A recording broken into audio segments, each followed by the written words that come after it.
உலகம் முழுவதும் வாழக்கூடிய ஸ்ரீ குபேரன் டிவி நேயர்கள் அனைவருக்கும் உங்கள் தாம்பரம் ஸ்ரீ வாராகி ஈசனேசன் சுவாமியுடைய நல்லாசிகள், வாழ்த்துக்கள். ஜெய் வாராகி, ஜெய் ஜெய் வாராகி. பொதுவாக ஒரு மங்கள சொல் உண்டு, தை பிறந்தால் வழி பிறக்கும் அப்படின்னு.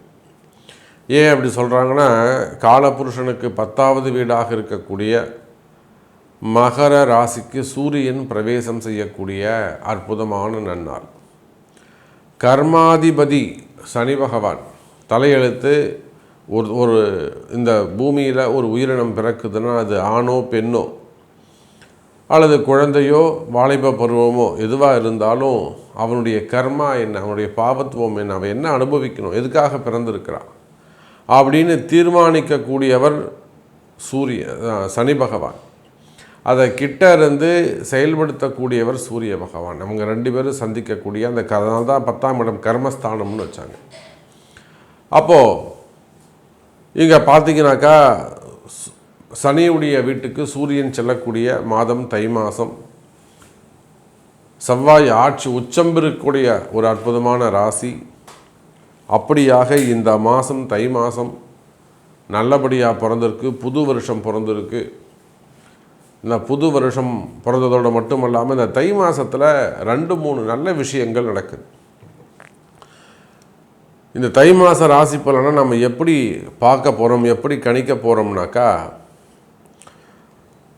தை மாதம் 5, 6, 7 3 நாட்கள், ஆங்கில தேதி 19, 20, 21.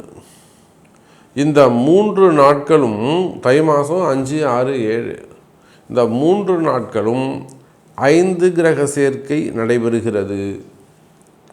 அப்போ இந்த தை மாதம் இந்த 3 தேதியில் பிறக்கக்கூடிய குழந்தைகள் அற்புதமாக இருக்கும், யோகமாக இருக்கும். யாரெல்லாம் டெலிவரி வச்சுருக்கிறாங்களோ அவங்க ஒரு 2 தேதியை முன்ன பின்ன கூட சேர்ந்து வச்சுக்கலாம்.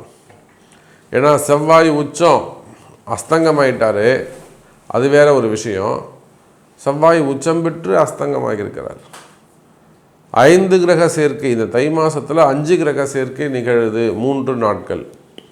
அதன் பிறகு 4 கிரக சேர்க்கையாகவே தை மாதம் முழுவதும் ஓடுது. செவ்வாய் சூரியன் சுக்கிரன் புதன். அப்போ இந்த தை மாதம் முழுவதுமே 4 கிரக சேர்க்கை அதிசிறப்பாக இருக்குது. இதில் 2 விஷயம், ஒன்று சூரியன் இருப்பது, இன்னொன்று செவ்வாய் உச்சம் பெறுவது. அப்போ இந்த தை மாதத்தை பொறுத்த வரையிலும் பல அதிசயங்கள் உங்கள் வாழ்க்கையில் நீங்கள் எதிர்பார்க்கக்கூடிய பல அதிசயங்கள், அல்லது நீங்கள் ரொம்ப பிரம்ம பிரயத்தனம் பண்ணுறீங்க, ஒரு வறுமையில் இருக்கிறீங்க, ஒரு கஷ்டத்தில் இருக்கிறீங்க, ஒரு நெருக்கடியில் இருக்கிறீங்க, ஒரு காம்ப்ளிகேட்டடான ஒரு சுச்சுவேஷனில் இருக்கீங்க, அல்லது ஏதோ ஒரு குடும்ப சூழ்நிலை, பசங்களை பற்றிய கவலைகளாக இருக்கலாம், பிள்ளைங்க சொல்கிற வச்சு கேட்காததாக இருக்கலாம், ஏதோ ஒரு காம்ப்ளிகேட்டட் ஒரு பிஸ்னஸாக இருக்கலாம், ஒரு லோனாக இருக்கலாம், சம்திங் ராங். அப்போ அந்த மாதிரி ஒரு காம்ப்ளிகேட்டடான ஒரு மனக்குழப்பம் அல்லது ஒரு கடுமையான சுச்சுவேஷனில் கால சூழ்நிலையில் இருக்கக்கூடிய உங்களுக்கு இந்த தை மாதம் ஒரு மிகப்பெரிய அதிசயமாக அமையப்போகிறது. ஏன்னா இந்த 4 கிரக சேர்க்கை 5 கிரக சேர்க்கையெல்லாம் டோட்டலாக உங்களை சேஞ்ச் பண்ணி கொடுத்துரும் லைஃப்பை. அப்போ நீங்கள் எந்த மாதிரி வழிபாடுகள் செய்யலாம்? வீரபத்திரர் வழிபாடு செய்யலாம். உங்கள் ஊருக்கு அருகாமையில் வீரபத்திரர் ஆலயங்கள் இருக்குமே. ஆனால் வீரபத்திரர் ரொம்ப ரேர். ஏதோ ஒரு சில ஆலயங்களில் தான் வீரபத்திரர் சன்னதி இருக்கும். இப்போ கூட நான் நியர்பையாக ஏதோ ஒரு கோவிலுக்கு போயிட்டு வந்தேன்.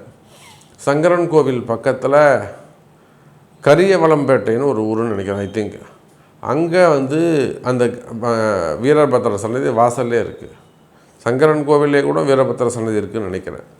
அப்போது இந்த தை மாதம் பொதுவாக மிகப்பெரிய ஒரு நெருக்கடியில் இருக்கிறீங்க, ஒரு கஷ்டத்தில் இருக்கிறீங்கன்னா நீங்கள் வணங்க வேண்டிய தெய்வம், அதிர்ஷ்டமான தெய்வம் வீரபத்திர சாமி. அப்புறம் நிச்சயமாக உங்கள் அனைவருடைய வாழ்விலும் மிகப்பெரிய நல்ல மாற்றங்கள் காத்திருக்குது. உங்கள் அனைவருடைய வாழ்க்கையிலும் நீங்கள் வேர்ல்டு வைடு எங்கே இருந்தாலும் சரி தான், நீங்கள் எந்த சுச்சுவேஷன்ஸ் இல்லை எந்த மாதிரியான பொசிஷனில் இருந்தாலும் சரி தான், உங்களுக்கு என்ன நீடு, டிஃப்ரெண்ட்டான நீட்ஸ் இருக்கும், டிஃப்ரெண்ட்டான ஒப்பீனியன்ஸ் இருக்கும். ஸோ உங்களுடைய தேவைகள் எதுவாக இருந்தாலும் கவலை வேண்டாம் அன்பு பக்தர்களே. இந்த தை பிறந்துடுச்சு, இனிமேல் உங்கள் வாழ்க்கைக்கு நல்ல காலம் பிறக்க போகுது. தை எப்படி தை பிறந்தா வழி பிறக்கும்னு சொல்கிறாங்களோ அதே போல் உங்கள் வாழ்க்கைக்கு நல்ல காலம் பிறக்க போகுது. வாருங்கள், உங்கள் ராசிக்கு என்ன நடக்குதுன்னு பார்க்கலாம். அன்பார்ந்த கன்னி ராசி அன்பர்களே, கன்னி ராசி அன்பர்களே, சிறப்பான கால நேரம் சார். நிறைய கன்னி ராசி அன்பர்கள் இந்த கண்டகச்சனியினாலே கலகத்தின் அடிப்படையில், கலகம்தான் இந்த கன்னி ராசி அன்பர்களுக்கு எது ஆபத்துனா, இவங்க வேலையை நிம்மதியாக செய்ய முடியாது. ஒரு வேலையில் ஒரு இடத்துல ஒர்க் பண்ணுறாங்க, ஒரு கோவில் பூஜை பண்ணுறாங்க, இல்லை வேறு ஏதேனும் ஒரு இடத்துல ஒர்க் பண்ணுறாங்க, ஒரு குடும்ப பெண்களாக இருக்கிறாங்க, இல்லைனா ஒரு ஃபேமிலியில் இருக்கக்கூடிய ஆணாக இருக்கலாம், வயோதிக பருவமாக இருக்கலாம். கலகம் இருந்த தீர்வு. இவங்களை போட்டு வாட்டி வதச்சி எடுத்துரும். நான் மாட்ட கம்முன்னு இருக்க சாமி, எவனோ ஒருத்தவன் தெருவில் போடுவேன் என்னை பற்றி கலகம் பண்ணிட்டு போகிறான். நான் வேலை செய்கிற இடத்துல எனக்கு உயர் அதிகாரி என்னை வச்சு செய்கிறான் சாமி, என்னையே நோட் பண்ணுறான் சாமி. நான் எங்கே போகிறேன், எங்கே உட்காடுறேன், எங்கே எழுந்துக்கிறேன், இன்னும் மூச்சு விடுறேன், எத்தனை வாட்டி மூச்சு விடுறேன், நீ 50 வாட்டி மூச்சு விட்டு என்னை பார்த்தனே, 51 விட வேண்டியது தானே அப்படின்னு கேட்குறேன் சாமி. அப்போ நீங்கள் எதை செய்தாலும் உங்களை க்ளோஸாக வாட்ச் பண்ணுறதுக்குன்னு ஒரு எதிரி இருந்து கொண்டே இருக்கிறான். இதுதான் உண்மையா இல்லையா சொல்லுங்கள். அப்போ கன்னிராசி என்பர்களே, எதிரிகள் அதிகரிக்கக்கூடிய காலம். ஆனால் இந்த எதிரிகளுடைய ஆட்டம் ரொம்ப நாள் நீடிக்காது. குரு கீழே வரப்போகிறாரு, வந்துட்டார்னா இந்த எதிரிலாம் காணாமல் போயிடுவாங்க. இது சனியுடைய வேலை. கன்னிராசிக்கு இப்போ இருக்கக்கூடிய கஷ்டத்துக்கு யார் காரணம்? ஒரு கெட்ட சக்தி, ஒரு தீய சக்தி. சனி பகவான் நல்லவர் தான், ஆனால் அது கண்டகச்சனிங்கிற பேரை வச்சதுனால அந்த சனி பகவான் நமக்கு அந்த கன்னிராசிக்கு எதிரியாக போயிட்டாரு. அப்போ கன்னிராசி என்பர்களே, மனசு நிறைய பயம் இருக்கா? தேவையில்லாத மனசில் பயம் ஏற்படுகிறதா? அல்லது டிப்ரெஷன்ஸ் நிறைய யோசித்து ஒரு டிப்ரெஷன் ஏற்படுதா? மாத்திரை போட்டால் தான் தூக்கம் வருதா? இல்லைனா மனசு ஏண்டான்னு நமக்கு மட்டும் இப்படி நடக்குது அப்படிங்கிற மாதிரி ஒரு ஃபீல் ஏற்படுதா? ஒரு கோபம் வருதா? எதையுமே செய்ய முடியல, அந்த இயலாமைத்தன்மை அது ஏற்படுதா? இது எல்லாம் அந்த கெட்ட சக்தின்னு சொல்லக்கூடிய சனி பகவான் ஏற்படுத்தக்கூடியது. கலகம் எதிரியால் வரக்கூடியது. அந்த எதிரி ரொம்ப நாள் இருக்க மாட்டாங்க, கவலைப்படாதீங்க, எழுதி வச்சுக்கோங்க. நான் சொல்லலைங்க, புராணங்கள் சொல்லுது, உதாரணங்கள் சொல்லுது, தெய்வம் சொல்லி இருக்கு. கெட்டது ரொம்ப நாள் ஆட முடியாது, கெட்டதுக்கு முடிவு வந்துடும்.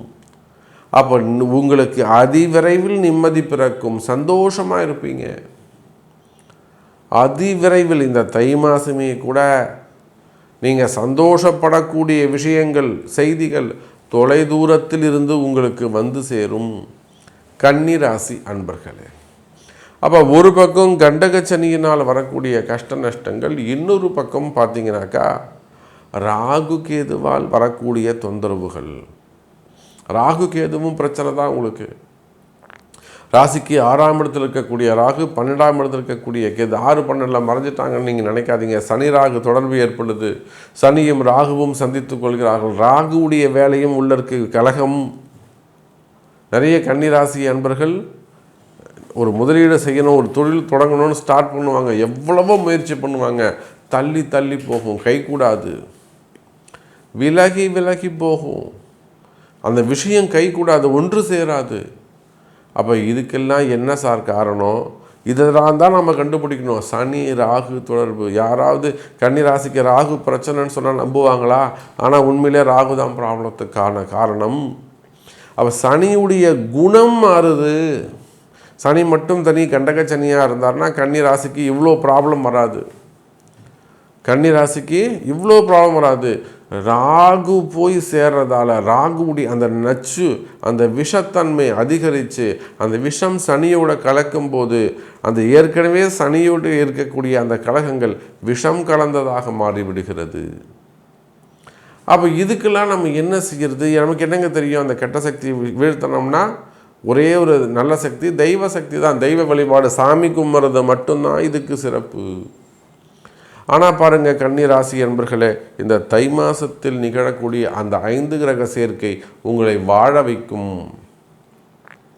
வாழ வைக்கும் ஒரு சக்தியாக அந்த 5 கிரக சேர்க்கை அமைகிறது. எப்படி நடக்கும் அது? சார் ஒன்றுமே இல்லைங்க. உங்கள் 1-10 கூடிய புதன் உங்கள் ராசிநாதன், நீங்கள் கன்னி ராசியானாலும் கன்னி லக்னமானாலும் லக்னாதிபதி ராசியாதிபதி புதன் எங்கே இருக்காருங்க? 5ஆம் இடத்துல இருக்கிறாரு. அதோடு மட்டும் இல்லை, 2-9 கூடிய பாக்யாதிபதி முழு சுபராக வரக்கூடிய சுக்கிரன் 5ஆம் இடத்துல இருக்கிறாரு. அதே போல் 3-8 கூடிய செவ்வாய், 12 கூடிய சூரியன், இவங்க 2 பேரும் அசுபராக மாறிவிடுகிறார்கள். சுக்கிரன் இருப்பது சிறப்பு, புதன் இருப்பது சிறப்பு, லாபாதிபதியாக வரக்கூடிய சந்திரன் இருப்பது சிறப்பு. ஆனால் பாருங்கள், 3-8 கூடிய செவ்வாயும் 12 கூடிய சூரியனும், ஆனால் அங்கே 8 கூட அங்கே வேலை செய்யாது. செவ்வாய் அஸ்தங்கமாயிட்டார். செவ்வாய் உச்சம் பெற்றிருக்கிறார். உச்சம் பெற்ற செவ்வாய் தோஷமே கிடையாது. நிறைய ஜாதகத்தில் மகரத்தில் யாருக்கெல்லாம் மகரத்தில் செவ்வாய் இருக்குதோ அது 7ஆம் பாவமாக இருந்தாலும் 8ஆம் பாவமாக இருந்தாலும் 3ஆம் பாவமாக 4ஆம் பாவமாக இருந்தாலும் அந்த செவ்வாய் நன்மையைத்தான் செய்யும், தோஷம் செய்யாது. நிறைய பேர் அந்த ஜாதகம் பார்க்கும்போது செவ்வாய் தோஷம்வாங்க. எப்போ செவ்வாய் உச்சம் மகரத்தில் உட்காந்துட்டாரோ, அவர் வக்ரமானாலும் அஸ்தங்கமானாலும் நார்மலாக இருந்தாலும் அந்த ஜாதகருக்கு செவ்வாய் தோஷம் கிடையாது. அப்போ அப்பேற்பட்ட இடத்துல 3-8 கூடிய செவ்வாய் அஸ்தங்கமாயிட்டார். அப்போ இருக்கிற ஒரே ஒரு வீக் பாயிண்ட்டு சூரியன் மட்டுமே. அரசாங்கம், அரசு அதிகாரிகள், உயர் அதிகாரிகள், மேல் அதிகாரிகள், வீட்டாக இருந்தால் தகப்பனார், பெண்களாக இருந்தால் கணவன்மார்கள், எல்லாம் மாமனார் மாமியார். அப்போ உங்களை விட வயசில் மூத்தவங்க இருப்பார்களே, ஆனால் அவங்களால உங்களுக்கு கொஞ்சம் ட்ரபிள் ஏற்படும். இவ்வளோதான். அதே போல் உடன் பிறந்த சகோதர சகோதரிகளால் வரக்கூடிய தொந்தரவுகள், நாத்தனாராக இருக்கலாம், மாமியாராக இருக்கலாம், மாமனாராக இருக்கலாம், அத்தைமார்களாக இருக்கலாம், மாமாவாக இருக்கலாம், ஏதோ ஒரு ரிலேஷன்ஸ், அவர்களால் வரக்கூடிய தொந்தரவுகள் சில இருக்கும். அப்போது ஒரு பொதுவாக நம்ம பலன் சொல்லணும்னாக்கா கன்னி ராசி என்பர்களே, இந்த தை மாதத்தில் நடக்கக்கூடிய இந்த 5 கிரக சேர்க்கை தை மாதம் உங்களை வாழ வைக்கும். அதுக்கு நிச்சயமாக இறை வழிபாடு கை கொடுக்கும். உத்திரம் நட்சத்திரமாக இருக்குமே ஆனால் சங்கரன் கோவில் இருக்கக்கூடிய சங்கரலிங்கேஸ்வரி வழிபாடு செய்வது சிறப்பு. அஸ்தம் நட்சத்திரமாக இருக்குமே என்று சொன்னால் திருவக்கரை வக்ரகாளி சந்திரமௌலீஸ்வரி வழிபாடு செய்வது சிறப்பு. சித்திரை நட்சத்திரமாக இருக்கும் என்று சொன்னால் குளஞ்சியப்பறை வழிபாடு செய்வது சிறப்பு. விருத்தாச்சலம் அருகில் இருக்கக்கூடிய குளஞ்சியப்பறை வழிபாடு செய்வது சிறப்பு. இது 3மே நீங்கள் ரொம்ப லாங்காக இருக்கீங்க, வெளியூரில் இருக்கீங்க, வெளிநாடுகளில் இருக்கீங்க, அப்போ முருகர் வழிபாடு செய்யுங்க, அம்பாளை வழிபாடு செய்யுங்க, சிவபெருமானை வழிபாடு செய்யுங்கள். இந்த தை மாதம் 5 கிரக சேர்க்கை கன்னி ராசிக்கு வாழ வைக்கும் மாதமாக அமைகிறது. கவலை வேண்டாம். உங்களுடைய கேள்விகளுக்கு உங்கள் பிறப்பு ஜாதகம் பேசும். ஸ்ரீ குபேரன் டிவியை பார்த்தமைக்கு நன்றிகள். மேலும் இது போன்ற தகவல்களை தெரிந்து கொள்ள ஸ்ரீ குபேரன் டிவியை சப்ஸ்கிரைப் செய்யுங்கள். மறக்காமல் பெல் ஐக்கானை கிளிக் செய்யுங்கள்.